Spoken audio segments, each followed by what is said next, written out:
Real estate में online lead generate करने के तरीके तो कई सारे हैं। एसईओ है, फेसबुक एड्स है, गूगल एड्स है, मार्केट प्लेसेस है, कई सारे। बट क्या सिर्फ और सिर्फ लीड जनरेशन करना इनफ होता है आपके रियल इस्टेट बिजनेस को प्रॉफिटेबल बनाने के लिए, या फिर आपकी साइट्स को जल्दी से जल्दी सेल आउट करना? आखिर कैसे ये बड़े रियल इस्टेट कंपनीज हैं जैसे कि डीएलएफ, गोदरेज, ग्रीन सिटी, ये सारे जो है जल्दी जल्दी अपनी साइट्स को, अपने प्लॉट्स को, अपने मकान को, अपने फ्लैट्स को जल्दी से जल्द बेच देते हैं। इधर साइट रेडी हुई नहीं कि पूरी प्लॉट बुक, पूरे फ्लैट्स बुक। आखिर कैसे होता है ये सब?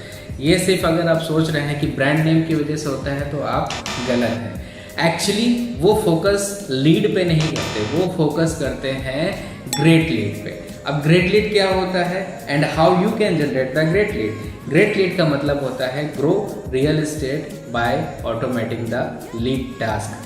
नमस्कार, मेरा नाम है Pradeep Verma and I am the founder of जेकर बिजनेस सोल्यूशन। पिछले 2 सालों में रियल एस्टेट कंपनी के साथ ग्राउंड लेवल पे वर्क करने पे ये पता चला कि ऑटोमेशन से क्लोजिंग डबल हो सकती है। यू वोंट इमेजिन, जब ग्रेट लीड का कंसेप्ट हमने अप्लाई किया, 12 महीने में जितनी साइट्स बिकती हैं वो सिर्फ और सिर्फ 6 महीने में बिक गई। कैसे ये पॉसिबल हुआ? तो ग्रेट लीड से पॉसिबल हुआ। तो आइए देखते हैं कि ग्रेट लीड किस तरीके से काम करता है और आप अपने बिजनेस में कैसे इम्प्लीमेंट इसे कर सकते हैं ताकि आप भी अपनी क्लोजिंग को डबल कर सकें। तो चलिए चलते हैं स्क्रीन पे। So basically, we named it real estate growth plan. So actually में प्रॉब्लम क्या है? प्रॉब्लम ये है कि आप जब एड चलाते हैं तो आपकी जो लीड क्वालिटी है वो लीड क्वालिटी बहुत ही ज्यादा पुअर होती है या फिर अनक्वालिफाइड होती है। उसको क्वालिफाई करते करते करते करते 3 महीना, 6 महीना, 7 महीना, 8 महीना, 10 महीना भी लग जाते हैं और इवन एट द एंड बोल देता है भैया अभी हम नहीं लेंगे। ठीक है। या फिर आपकी लीड्स जो है काफी रिपीट हो रही है। मे बी रिपीट का मतलब जैसे आप मार्केट प्लेस का यूज कर रहे हैं या फिर अन्य किसी प्लेटफॉर्म का यूज कर रहे हैं तो प्रोबेबली पॉसिबिलिटी ये रहती है कि और भी जितने रियल एस्टेट एजेंट्स है, रियल एस्टेट कंपनीज है, सेम लीड जो है उनके पास भी जा रही है। क्योंकि मार्केट प्लेस का काम क्या है? मार्केट प्लेस तो आपने बजट डाला, मार्केट प्लेस आपको लीड देगा, चाहे वो जैसी लीड हो उसको देना है, मतलब देना है तो वो क्वालिटी नहीं देखेगा कि कितनी क्वालिटी है क्या नहीं है, वो डायरेक्टली आपको दे देगा और आप उसको ले भी लेंगे और कॉल भी कर लेंगे अपना, आप उससे वर्क भी कर रहे होंगे। बट जरूरी नहीं है कि वहां से आपका कन्वर्जन रेशियो एक अच्छा खासा आए। Difficulty reaching the right audience. हो सकता है कि जब आप गूगल या फिर फेसबुक पे एड्स रन कर रहे हो तो उसमें टारगेटिंग में बहुत इशू आता है। फिर मेटा एड्स रन कर रहे हैं तो उसमें डेफिनेटली टारगेटिंग में इशू आएगा। काफी बजट आपका चला जाता है कि राइट टारगेटिंग कौन सी होगी ये जानने में, इंटरेस्ट राइट टारगेटिंग इंटरेस्ट कौन सी होगी ये जानने में, and at the end lack of trust और द क्रेडिबिलिटी। अभी मार्केट में आपने मान लो लीड जनरेशन एड रन कर दी, अब आपका ऑनलाइन कोई प्रेजेंस है ही नहीं। अगर आपका ऑनलाइन प्रेजेंस है नहीं तो डेफिनेटली लीड फॉर्म हो सकता है भर दे, लेकिन वो क्रेडिबिलिटी बनाने में, वो ट्रस्टेबिलिटी बनाने में आपको काफी समय लग जाता है, जिसकी वजह से आपका लीड क्लोजिंग में भी समय लगता है। अगर इस चीज को सॉल्व ना किया जाए, अगर आप इस चीज को सॉल्व नहीं करते हैं तो फिर क्या क्या हो सकता है, इसके कॉन्सिक्वेंसेस क्या? सो ये चीजें जो है सॉल्व करना बहुत जरूरी है। अगर ये चीजें सॉल्व नहीं होंगी तो ये सारी दिक्कतें भी आपको आ सकती हैं। जैसे कि हालांकि जो वीडियोस देख रहे हैं आप, उसमें से कई लोग ये चीज एक्सपीरियंस भी कर रहे होंगे कि नई साइट डालने में काफी टाइम लग जाता है, फाइनेंशियल क्राइसिस या फिर आने लगते हैं, और या फिर जो आपका साइट है, आपकी जो प्लॉट्स हैं, जो जहाँ वो 6 महीने में सेल होना चाहिए वो कहीं 12 महीने लग रहे हैं, 2 साल लग जा रहे हैं, 3 साल भी लग जा रहे हैं। तो ऐसे करके काफी समय निकलता जा रहा है आपके हाथ से। तो सोल्यूशन है only and only great lead. Great lead क्या है? ग्रेट लीड का मतलब grow real estate by automating the lead task. अब ये वर्क कैसे करता है? So let's see. ये framework, real estate framework, 2 phases में डिवाइड है। एक सबसे पहले क्या है कि बेसिकली हम कैसे अपने रियल एस्टेट क्लाइंट को सर्व करते हैं। तो सबसे पहले हम उनके लिए एक टारगेट ऑडियंस एनालिसिस करते हैं, कंप्लीट डिटेल रिपोर्ट बनाते हैं कि आपकी एग्जैक्ट टारगेट ऑडियंस कौन सी है। आपकी साइट सुल्तानपुर रोड में है या फिर कानपुर रोड में है या फिर सीतापुर रोड में है या फिर आलमबाग में है कि लखनऊ किसी भी कोने में है। फर्स्ट ऑफ ऑल पहले तो ये आइडेंटिफाई होता है कि आपका एग्जैक्ट टारगेट ऑडियंस कौन है। फिर उसके बाद मार्केट रिसर्च। अब मार्केट रिसर्च में क्या होता है, मार्केट रिसर्च में आपके लिए ये देखा जाता है कि आपका प्रोडक्ट मार्केट फिट है कि नहीं है। सेकेंडली, हालांकि ये बहुत बड़ा चैलेंज नहीं है, but still this is the process that we follow. इसके बाद जो है हम ये देखते हैं कि मार्केट में उनके आपके जो कंज्यूमर्स हैं उनके माइंड में क्या चल रहा है, उनके दिमाग में क्या चल रहा है, वो लोग इस साइट को लेके उनके दिमाग में क्या चल रहा है वो पता करते हैं। उसको पता करने के लिए हमारे पास अलग अलग टूल्स, अलग अलग तरीके हैं। सो जो पहला प्रोसेस होता है, तो first process is the drone shoot. आपकी साइट किसी भी लोकेशन में हो, पूरे लखनऊ में या फिर पूरे इंडिया में किसी भी लोकेशन में हो, आपकी साइट का ड्रोन शूट हम करवाते हैं by our drone shoot professionalist. वो क्या करते हैं, आपकी साइट का पूरा ड्रोन शूट करते हैं, छोटा बड़ा सब भाग, कॉर्नर का, कौन सी रोड कहाँ से कनेक्ट है, कैसे कनेक्ट है, कौन सी रोड से कितने डिस्टेंस में है, कौन सी एमिनिटीज पास में है, ये सारा कुछ जो है एक 360 व्यू में आपकी यूजर को दिखाने के लिए इसका ड्रोन शूट होता है। अब ये इतना डिटेल में हो जाता है कि व्हेन पीपल, आपकी जब ऑडियंस देखती है, जब आपकी ऑडियंस इस ड्रोन शूट को देखती है, उस टाइम वो पूरा फील कर रही होती है, अच्छा इतने, ये 2 किलोमीटर में है, अच्छा इस रोड से 2 ही किलोमीटर, अच्छा स्कूल इतने पास में है, ये सारी चीजें तो उनको प्रॉपर वो दिख रहा होता है ऊपर से, और पूरी पूरी क्लैरिटी मिल रही होती है। अच्छा इधर प्लॉट है, इधर हाउस है, और इधर स्कूल है, इधर कॉलेजेस है, इधर रोड है, ये सारी। तो इससे चांसेस ऑफ इंक्वायरीज बढ़ जाती हैं आपकी। सेकंड होती है influencer shoot and photo shoot. तो फोटो शूट इसलिए ली जाती है ताकि उसके लिए आपको कुछ क्रिएटिव्स मिल सके, एंड उस क्रिएटिव का यूज करके आप वहां से इंक्वायरी जनरेट कर सकते हैं। चाहे आप उसको फेसबुक में लगाए, चाहे गूगल में लगाए, या फिर अपने व्हाट्सएप स्टेटस में भी लगा सकते हैं। तो इतनी अच्छी, सो बेसिकली कैप्टिवेटिंग आपको फोटोशूट होकर मिलता है, कैप्टिवेटिंग इमेजेस मिलती हैं ताकि आपकी इंक्वायरीज ज्यादा से ज्यादा बढ़ सके। And third is influencer shoot. So influencer, तो बेसिकली हमारे पास इन्फ्लुएंसर्स है जो कि रियल एस्टेट की ही शूट करते हैं, एंड उनके पास ऑलरेडी 1 लाख, 2 लाख, 3 लाख, 4 लाख फॉलोअर्स होते हैं। सो शूट करके वो अपने ही वीडियो में, अपने इंस्टाग्राम में एंड अपने चैनल्स में अपलोड करते हैं अपने वीडियोस। इसकी वजह से आपकी जो वीडियो होती है, आपकी साइट की इंफॉर्मेशन होती है, वो सीधे 1 लाख लोगों तक पहुंच जाती है, जिसकी वजह से और इंक्वायरीज की बौछार चालू हो जाती है। इसके बाद का फनल क्या कहता है कि जितने भी इमेजेस होंगे, जितने भी वीडियोस होंगे, उन सब की प्रॉपर एडिटिंग होती है, उनके क्रिएटिव्स बनते हैं, उनके शॉर्ट्स बनते हैं। ये सारे शॉर्ट्स, क्रिएटिव्स ज्यादा से ज्यादा यूजर तक पहुंचाए जाते हैं, और कोशिश ये करी जाती है कि जो रेलेवेंट यूजर्स हैं, जो रेलेवेंट ऑडियंस है, उन्हीं तक पहुंचे और आपको इंक्वायरीज मिलना चालू हो जाए। और ये बिल्कुल ही जेन्युइन इंक्वायरीज होती हैं, because we have personally tested it, और काफी अच्छा आउटपुट इसका मिला हुआ है। जैसे कि यहाँ पर देख सकते हैं आप, physical visit schedule schedule schedule schedule, तो इस तरीके से काफी फिजिकल विजिट शेड्यूल भी हो जाती हैं, विजिट शेड्यूल हो जाती हैं, जितनी इंक्वायरीज हमको यूट्यूब या फिर अन्य प्लेटफॉर्म से मिल रही हैं with the help of the short videos, influencer shoot और पोस्ट और क्रिएटिव से।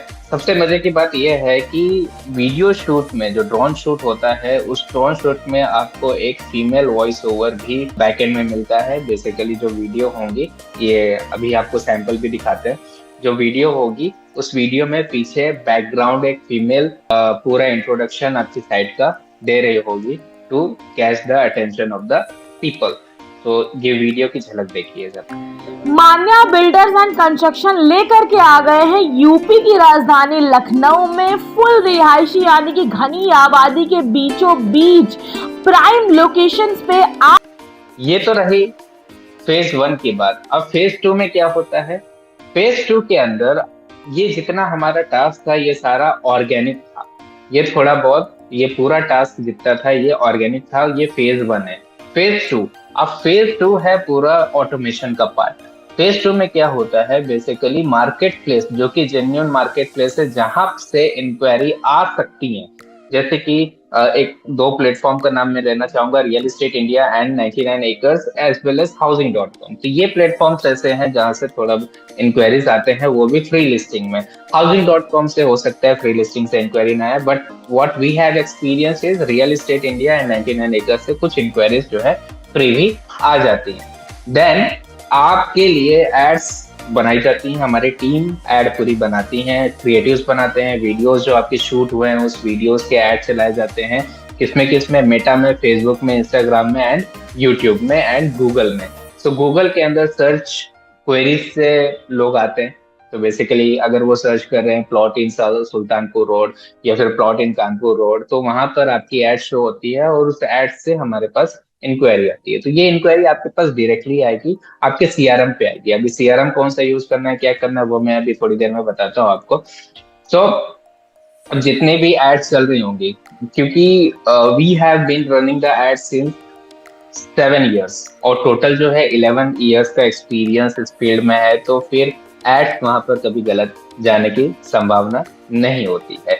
तो इन प्लेटफॉर्म से आपको भर भर के लीड मिलती है। आपको जितनी लीड चाहिए, आपको जितना बजट हो, उस बजट के अकॉर्डिंगली आपकी एड चलती है और आपकी लीड जनरेशन होती है। मिनिमम जो है 1 लाख का बजट हम लगा सकते हैं रियल एस्टेट के अंदर, बिकॉज इतनी बड़ी प्रॉपर्टी है, सब सेल करते हैं 12 लाख, 13 लाख, 14 लाख, 15 लाख, 20 लाख ऐसी प्रॉपर्टी सेल करते हैं, तो देन डेफिनेटली एड बजट भी वैसे ही होगा। तो एड बजट डिफर करता है आपकी प्रॉपर्टी, आपके साइट के अकॉर्डिंग। तो इन प्लेटफॉर्म से लीड आती है। अब चैलेंज क्या था पहले? चैलेंज ये था पहले कि जब लीड आती थी हमारे पास, हमारे मोबाइल में या फिर जो है हम डाउनलोड करते थे, डाउनलोड करने के बाद फिर कॉलिंग होती है। सो ऐसा जो प्रोसेस आप करते हैं, तो वो एक तो पहली बात बहुत हेक्टिक होता है, टाइम कंज्यूमिंग होता है, और टाइम पे लीड को फॉलो नहीं कर पाने की वजह से आपकी लीड भी वेस्ट चली जाती है। अकॉर्डिंग टू गूगल, अगर आप अपनी लीड को 1 मिनट के अंदर आप रिस्पॉन्ड कर रहे हो, तो 371% chances of conversion increases. 1 minute के अंदर अगर रिप्लाई जा रहा है आपकी लीड को, तो 371% आपके चांसेस बढ़ जाते हैं लीड कन्वर्जन के। इसलिए सीआरएम यूज करा जाता है। तो सीआरएम क्या करता है, जब आपकी लीड जनरेट हो जाती है, तो आपकी लीड डायरेक्टली इस सीआरएम के अंदर चली जाती है, और सीआरएम के अंदर जाने के बाद यहाँ पर सब हो जाती है आपकी लीड। एंड आपके टीम में जितने भी टीम मेंबर्स होंगे, सारे टीम मेंबर्स को असाइन किया जा सकता है स्पेसिफिक लीड। अगर एक यूजर दूसरी लीड को नहीं देख सकता, ये इसमें प्रिवेसी लगाया जा सकता है। और कम ज्यादा किसी को देना है लीड, तो वो भी पॉसिबल होता है। मान लो आपके पास 4 एजेंट है और 4 में से 2 एजेंट ऐसे हैं जो कि नए हैं, तो उनको कम लीड देनी है। 2 एजेंट ऐसे हैं जो कि ज्यादा एक्सपीरियंस है, उनको ज्यादा लीड देनी है, तो वो भी पॉसिबल है। ये डिफर करता है बिजनेस टू बिजनेस की। जैसे हमारे बैंगलोर में एक रियल एस्टेट क्लाइंट्स हैं, तो उनके टोटल 60 टीम मेंबर्स है, तो उनके 60 टीम मेंबर्स है, तो पूरा का पूरा सेटअप उनके लिए उस हिसाब से किया गया है कि सबको इक्वली शेयर हो, और या फिर किसी स्पेसिफिक लोकेशन के लिए XYZ लोगों को ही शेयर हो। तो ऑल कस्टमाइजेबल है ये सॉफ्टवेयर जो आपको मिलता है, उसका पूरा सेटअप करके आपको हमारी तरफ से मिलता है। यही नहीं, अभी और सुनिए। इतने के बाद जो है, जैसे ही लीड सीआरएम के अंदर आती है, वैसे ही आपके लीड को एक ऑटोमेशन मैसेज चला जाता है। उस ऑटोमेट मैसेज में उनको एक वेलकम मैसेज होता है, जिसमें कि ग्रीट किया जाता है कि thank you for showing your interest for XYZ plot. हमारे कंसल्टेंट आपको कुछ ही देर में कॉल करेंगे। इस तरीके से एक मैसेज शूट होता है ऑटोमेटिकली। फिर आपकी लीड्स को एजेंट को जितने भी आपके एजेंट्स होंगे उनको असाइन कर दिया जाता है। ये ऑटोमेटिक असाइन होता है, इसमें आपको कुछ नहीं करना होता है, सिर्फ एक बार सिस्टम बिल्डअप करना है, फिर उसके बाद ये ऑटो असाइन होता रहता है। आपको इसमें बार बार करने की कोई जरूरत नहीं पड़ेगी। 1 टाइम सेटअप डेफिनेटली होता है इसमें।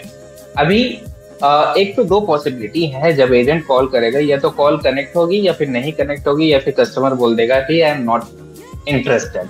वेरी रेयर केस जो ये प्रोसेस है, अगर इस प्रोसेस से हम लीड जनरेशन करते हैं, तो ये बहुत ही लिमिटेड प्रोसेस होता है, बहुत ही लिमिटेड और बहुत ही रेयर केस में ऐसा पॉसिबल है कि कॉल कनेक्ट नहीं होती, या फिर सामने वाला बोलता है इंटरेस्ट नहीं है मेरे को।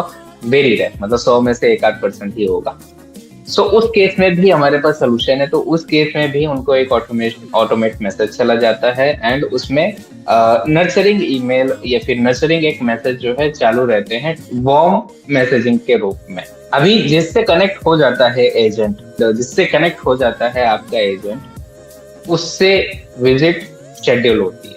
अब इससे विजिट शेड्यूल होने का मतलब है कि वो एक डेट बताएगा कि मैं जो है संडे को इस डेट में आऊंगा। उसने बता दिया संडे को इस डेट में आऊंगा। बट अगेन अब क्या होगा यहाँ पर, जब आपका एजेंट कॉल पे कनेक्ट हो जाएगा आपके कस्टमर से, तो कस्टमर भी कनेक्ट हो जाएगा, दोनों की बॉन्डिंग बन गई। बॉन्डिंग बनने के बाद विजिट शेड्यूल हुई। अब विजिट शेड्यूल जिस डेट की होगी, फॉर एन एग्जाम्पल अगर कस्टमर बोलता है कि मैं इस संडे को आऊंगा, 2 नवंबर को मैं विजिट करने के लिए आऊंगा, आपके एजेंट को क्या करना है, आपके एजेंट को सिर्फ और सिर्फ विजिट शेड्यूल करना है अपने सीआरएम के अंदर से। सो आपका एजेंट क्या करेगा, मान लो कि ये यहाँ से एक फिजिकल विजिट शेड्यूल का एक ऑप्शन सिलेक्ट करना है और फिर उसके बाद जो है इसमें डेट भी डाल देनी है कि भाई कौन सी डेट होगी फिजिकल विजिट शेड्यूल डेट।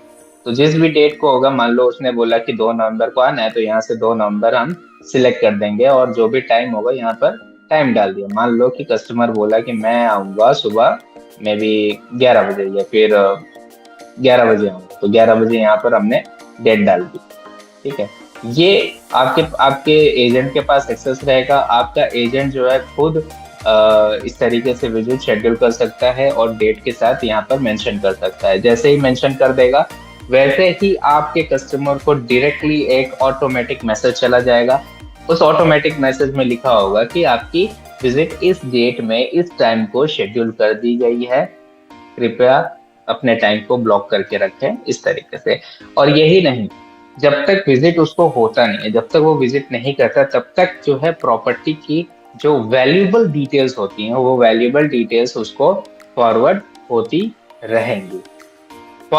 रहेंगी ताकि जब तक विजिट ना करे वो, तब तक जो है उसके दिमाग में, एक कंज्यूमर साइकोलॉजी के साथ खेलते हैं ना, तो उसके दिमाग में जो है सेट होता जाए कि अरे ये साइट में तो ये भी है, अरे ये साइट में तो अच्छा है, अरे वाह, अरे इतने लोगों ने लिया है, दिस ऑल, अरे पास में ये है, ये सारी चीजें। तो जब सारी चीजें जब उसके दिमाग में घुसती रहती हैं, जाते जाएंगे, इसको बोलते हैं टिंचिंग प्रोसेस। टिंचिंग प्रोसेस का मतलब ये होता है, जो एडवर्टाइजिंग कंपनीज होती हैं बार बार दिखा रही हैं उस चीज को, उस ब्रांड को, उसके बारे में, उसके बेनिफिट्स से सब चीजें दिखा रही हैं। तो ये टिंचिंग प्रोसेस जब उसमें यूज होता है तो लोगों को जो है उस साइट के ऊपर जो है और ट्रस्टेबिलिटी बढ़ती है, एज वेल एज उनकी क्यूरियोसिटी बढ़ती है, अरे यार अब तो देखना ही पड़ेगा। तो इस टिंचिंग प्रोसेस की वजह से जो है आपका क्लाइंट जल्दी भूलता नहीं है, एक तो पहली बात की विजिट इस दिन है मेरी, और दूसरी बात की जल्दी छूटता भी आपसे नहीं है।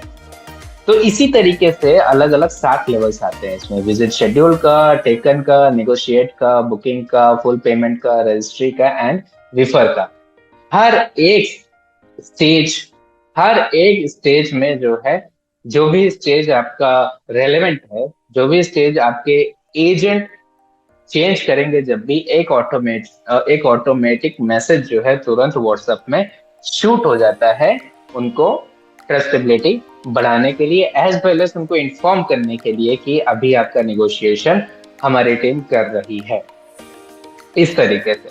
तो ये सारे प्रोसेस किया जाता है क्रिएट लीड।